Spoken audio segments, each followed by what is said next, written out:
सुख की आशा और कष्टों के समाधान के लिए इंसान तमाम संभव प्रयास करता है। कई बार हम इतने परेशान होते हैं कि कष्टों को दूर करने के लिए उन बाबाओं के पास चले जाते हैं जिन्हें सिर्फ भीड़ इकट्ठा करनी होती है। कई बार उनके वचनों से सकारात्मकता भी मिलती है और लोग उन्हें भगवान मान बैठते हैं, जिसके चलते ये सो कॉल्ड बाबा ही मौत का कारण बन जाते हैं। नमस्कार, मैं हूं शारदा जायसवाल। आप देख रहे हैं इन24 न्यूज की खास पेशकश बाबा का दरबार, लाशों का अंबार। जी हां, उत्तर प्रदेश के हाथरस में भीड़ और कीचड़ के बीच बाबा के दरबार में जो लाशों का अंबार लगा है, उसे देखकर किसी का भी दिल सहम जाए। अब तक 120 से अधिक लोगों की मौत की पुष्टि हो चुकी है। कई घायल हैं जिन्हें इलाज के लिए अस्पताल में भर्ती कराया गया है। मंगलवार की दोपहर का समय था जब हाथरस में नारायण साकार हरि नाम का बाबा सत्संग कर रहा था। बाबा से आशीर्वाद लेने के लिए लाखों लोग पहुंचे थे। सत्संग खत्म होने के बाद भीड़ बाबा के चरणों की धूल लेने दौड़ पड़ी। इस दौरान जो गिरा वो फिर उठ नहीं पाया और उसके ऊपर से लोग गुजरते चले गए।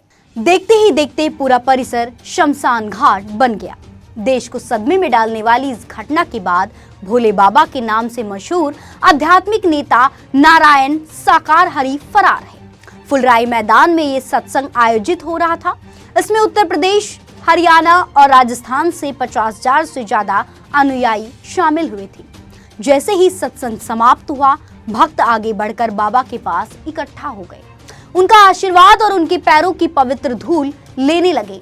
ये लोग एक गड्ढे से होकर गुजर रहे थे। शुरुआत में धक्का लगा और कुछ लोग गिर गए। उसके बाद जो गिरा वो उठ नहीं पाया और भीड़ ऊपर से गुजरती चली गई और देखते ही देखते कई माओं की गोद सूनी हो गई। किसी का सिंदूर मिट गया, किसी ने अपनी मां को खो दिया, तो किसी का लाडला हमेशा के लिए उनसे छीन गया। सबसे दर्दनाक बात तो ये है कि इसमें मरने वालों में सबसे ज्यादा बच्चे और महिलाएं शामिल हैं। इस मामले में प्रशासन ने एक्शन तो लिया है, लेकिन सबसे हैरान कर देने वाली बात तो ये है कि एफआईआर में बाबा का नाम नहीं बल्कि उनके सेवादारों का नाम शामिल है। इस हादसे के लिए जिम्मेदार लापरवाही की लिस्ट भी बड़ी लंबी है। जो लापरवाही सामने आई है उसके मुताबिक एग्जिट और एंट्री पॉइंट नहीं बनाया गया था। इसके अलावा मार्किंग करके पॉइंट्स बनाए जाते हैं, लेकिन कहीं मार्किंग नजर नहीं आई।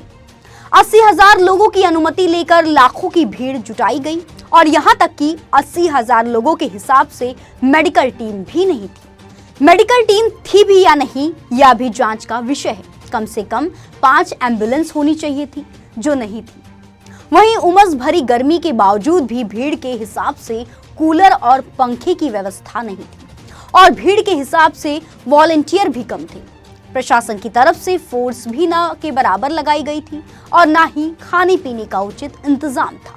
इसके अलावा जिस रास्ते से बाबा का काफिला गुजरा उस पर कोई बैरिगेटिंग्स नहीं थी और आयोजकों ने जो अनुमति ली उसमें सभी बातों का जिक्र भी नहीं था। कुल मिलाकर अनुमति लेने और देने दोनों में बड़े स्तर पर लापरवाही की गई है। हाथरस हादसे के बाद मंत्री, डीजीपी से लेकर सारे अफसर मौके पर दौड़ रहे हैं, लेकिन अब तक जो पहली नजर में सामने आया है उसके मुताबिक सिर्फ 40 पुलिस वालों के भरोसे ही हजारों की भीड़ जुटने दी गई। कुल मिलाकर लापरवाही की वजह से हुए हादसे में अब तक 121 जिंदगियां काल के गाल में समा गई।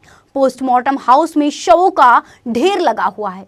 हर तरफ चीख पुकार मची हुई है। इस बीच पुलिस ने सत्संग कार्यक्रम के मुख्य सेवादार वेद प्रकाश मधुकर और अन्य आयोजकों के खिलाफ एफआईआर दर्ज की है।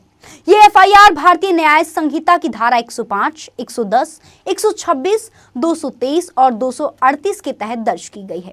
हालांकि हाथरस हादसे की एफआईआर में नारायण साकार हरि उर्फ भोले बाबा का नाम तक नहीं है। फिलहाल पुलिस उसकी तलाश कर रही है। घटनास्थल का मंजर इतना भयावह है कि दिखाया भी नहीं जा सकता।